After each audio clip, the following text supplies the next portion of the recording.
Local 4 News starts now with a breaking news alert. We're going to start Local 4 News at 6 with breaking news from Highland Park, where 3 bodies have been found inside an apartment building. Jacqueline Francis is live. Jacqueline, this may be connected to the search for those 3 rappers who disappeared almost 2 weeks ago, right? Yeah, we're getting more information by the minute here. You can see it's still a very active scene. We've got the main crime scene over here, but first I want to start with 2 state police troopers. They're right there talking with a gentleman on the scene here. You can look over here, and this is where the police tape is. Police sources say they believe the bodies found are those of the missing rappers. We've also learned that police have reached out to the mother of one of those missing rappers to alert her of the discovery of the bodies. The 3 rappers have been missing since January 21st. They were supposed to perform at a Detroit club, but the performance was canceled. That's when they disappeared. We've been reporting on this all week, and again, it was just this evening that we found out that 3 bodies were discovered in an abandoned apartment building, and police sources are telling us that they believe those bodies are those of the missing rappers. Again, still a very active scene. Michigan State Police is assisting DPD on this investigation, and they recently just tweeted out that they're waiting on getting a search warrant so that they can go in and search the abandoned apartment building. So again, you can see new information developing pretty much every minute here. We'll stay on scene and bring you the latest. Reporting live, Jacqueline Francis, Local 4. Yeah, certainly more to come. Okay, Jacqueline, we appreciate it. Our other top story, a big plunge in temperatures on the way. Kim Adams here with a forewarned forecast. That mild January that we enjoyed, not going to feel that way here tomorrow, is it? No, not at all, especially tomorrow morning. But our immediate concern right now is some fairly heavy snowfall that's falling north of I-69. So if you are in St. Clair County, you're getting some pretty decent snow, and you combine that with winds up to 25 miles per hour, visibility is reduced significantly. This is I-69 right here. So if you're in Emmett or Yale, even over into Port Huron, you are seeing some fairly heavy snowfall. And then as you go a little bit farther to the south, Romeo and Richmond, it's still snowing, not quite as heavily, but Oxford is getting a decent amount of snow right now. It's just coating the ground, but it's coming at the tail end of the rush hour. So it is something that we are keeping an eye on and tracking here in Metro Detroit. It's moving to the southeast at about 20 miles per hour, so it's fairly slow moving. So it is affecting Oxford now. It will be in Lake Orion at 6:10, Waterford 6:16, Romeo. Even though it's snowing now, the heaviest snow will arrive around 6:22 and then 6:30 in South Lyon. If you want to keep up to date on all the latest weather in your neighborhood, and you can have the interactive radar track the snow and whatever else we get here in Metro Detroit, it's easy to do. Just go to your favorite app store, just type in WDIV and download the Forewarned Weather app. All right, Kim. Former Detroit Mayor Kwame Kilpatrick and his friend and partner in crime, Bobby Ferguson, are back in the headlines tonight. Now that they've left prison, they asked a federal judge to allow them to step away from supervised release so they can resume their lives. And today, a judge said no to both. Local 4's Rod Maloney live tonight with the reasons behind this ruling. Rod. Okay, so let's recap. Kwame and Ferguson were both convicted of turning City Hall into a criminal enterprise. That's what the Fed said at the time. Kwame gets clemency from former President Trump, and then he leaves prison in 2022. Bobby Ferguson had compassionate release during COVID. He got out. So they decided that they wanted to be relieved from having to report to the federal government anymore. They asked Judge Nancy Edmonds for that, and she said, not thinking so. Judge Nancy Edmonds noted in her decision Kwame Kilpatrick's paid about $5,000 to the city, and he still owes a significant amount of restitution, $192,500 through the Internal Revenue Service.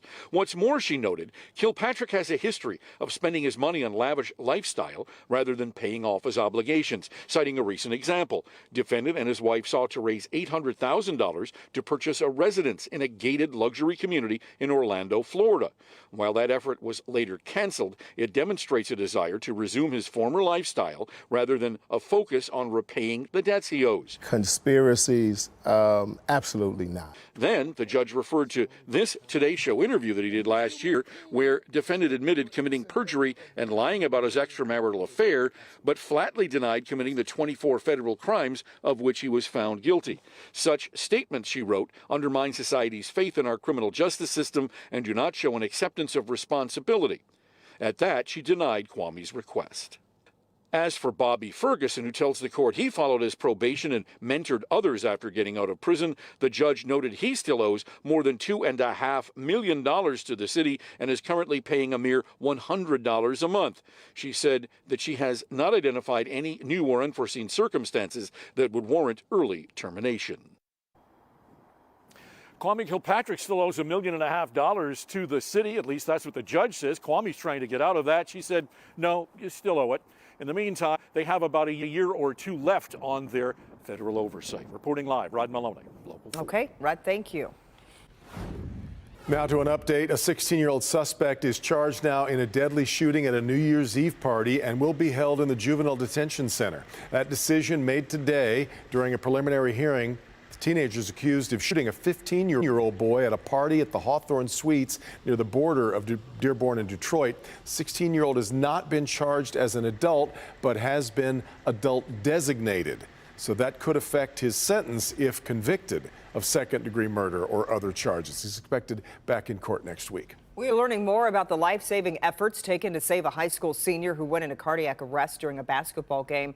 Happened to Cartier Woods during a game at Northwestern High School Tuesday. The Detroit Public School Community District confirms there are 3 AEDs in that school. During Woods' emergency, we're told his coach immediately started doing CPR and the principal grabbed an AED. When EMS arrived, the district says the decision was made to continue CPR and rush him to the hospital. Cartier remains in critical condition. Meanwhile, we do have this statement on Woods' condition from the school district, and it reads in part, quote, "We know everyone is eager to know how Cartier is doing. It is inspiring to know how many people are praying for him and hoping he recovers. He continues to be on life support with small signs of improvement, but his health status has not changed significantly since Tuesday. We all ask for everyone's continued prayers." 2 cousins from Wayne County are among the latest to face charges in the January 6, 2021 attack on the U.S. Capitol. Federal agents arrested Kyle Milnarick of Redford Township and Ronald Ballhorn of Garden City after getting tips from the public and being made aware of a series of social media posts. Investigators say they tried to interfere with officers who were rushing to a different area. They were also seen among a group of rioters pushing against a group of officers. Milnarick could face up to 5 years in prison. Ballhorn faces twice as much time because he allegedly had a dangerous weapon. One day after the funeral service for Tyre Nichols, calls for justice and police reform grow louder. President Biden is meeting with members of the Congressional Black Caucus to negotiate national law enforcement changes. NBC's Drew Petrimo reports from Washington. Yesterday, we saw this emotional public funeral, families grieving, activists demanding change. Today, members of the Congressional Black Caucus heading to the White House to press the president for changes. But in Washington, where gridlock is often the norm, the path forward is far from clear. You're doing it with your service. President Biden today at the National Prayer Breakfast, calling for unity and justice. My message to all of you and to the nation is we go forward. We go forward together. His words come after an emotional funeral for Tyre Nichols, a Memphis father who died after being beaten by police. And amid the pain, there was a promise. His legacy will be one of equal justice. It will be the blueprint going forward. Activists pledging to use the tragedy to fuel their push for change. Today at the White House, step 1. Members of the Congressional Black Caucus meet with President Biden. It is time for Congress to act. Caucus members want the president to speak more forcefully about police violence during his State of the Union speech next week. They're pushing executive action to change criminal justice laws, and they're calling for a revival of the George Floyd Justice and Policing Act, which stalled in the Senate. We do need to have a real, genuine, authentic, and bipartisan conversation about dealing with police reform in America. But Republican Senator Tim Scott, a leading voice on this issue for his party, is making clear ambitious legislative changes have little chance of passing, calling them a non-starter. We should have simple legislation that we can agree upon. Scott and Republicans say they are willing to restart talks over a more conservative police reform plan that increases training and provides more resources to departments. Back when Congress was debating those police reform measures, Democrats rejected the Republican plan, saying it did not go far enough to address issues of police violence. Reporting from Washington, I'm Drew Petrimo, Local 4. All right, Drew. A Monroe homeless shelter is in jeopardy of permanently shutting down. Oaks Homeless Shelter only receives grant money from the state once a year. Now it's asking for assistance from the Monroe Community Mental Health Authority. Victor Williams is live with more on this race against the clock. Victor. Yes, Kimberly and Devin, you know, this shelter has been around for nearly a decade, but all of that could change come February the 17th. We finally got to the point where we said, listen, we're going to shut down our shelter if we can't get some mental health support. We are not a mental health facility. It's not fair. Oaks Homeless Shelter is a place of rest and refuge for more than 30 women and children in Monroe down on their luck.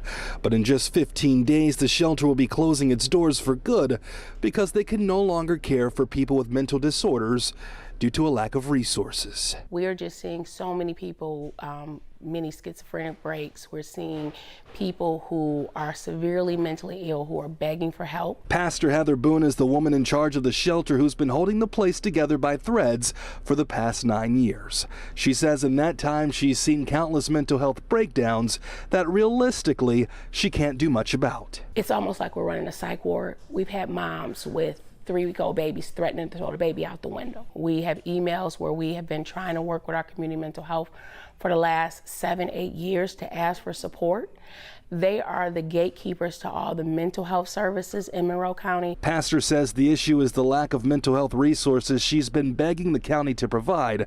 Just recently, it was 11 mental health incidents in one day. And we're just seeing a lot of violence, a lot of aggression, and a lot of severely mentally ill people who are begging for help, who can't get medication, who can't get support. The community has swiftly responded with people donating, and just recently we showed you people working to raise money for the shelter. But Pastor Boone believes there needs to be more. Sandra Lipsdorf, who's actually a board member of the Monroe Community Mental Health Authority, says this is an issue that could have been solved long ago. It's very frustrating because, you know, if the issues that have been started bringing 8 years ago had been listened to, we wouldn't be at this point right now.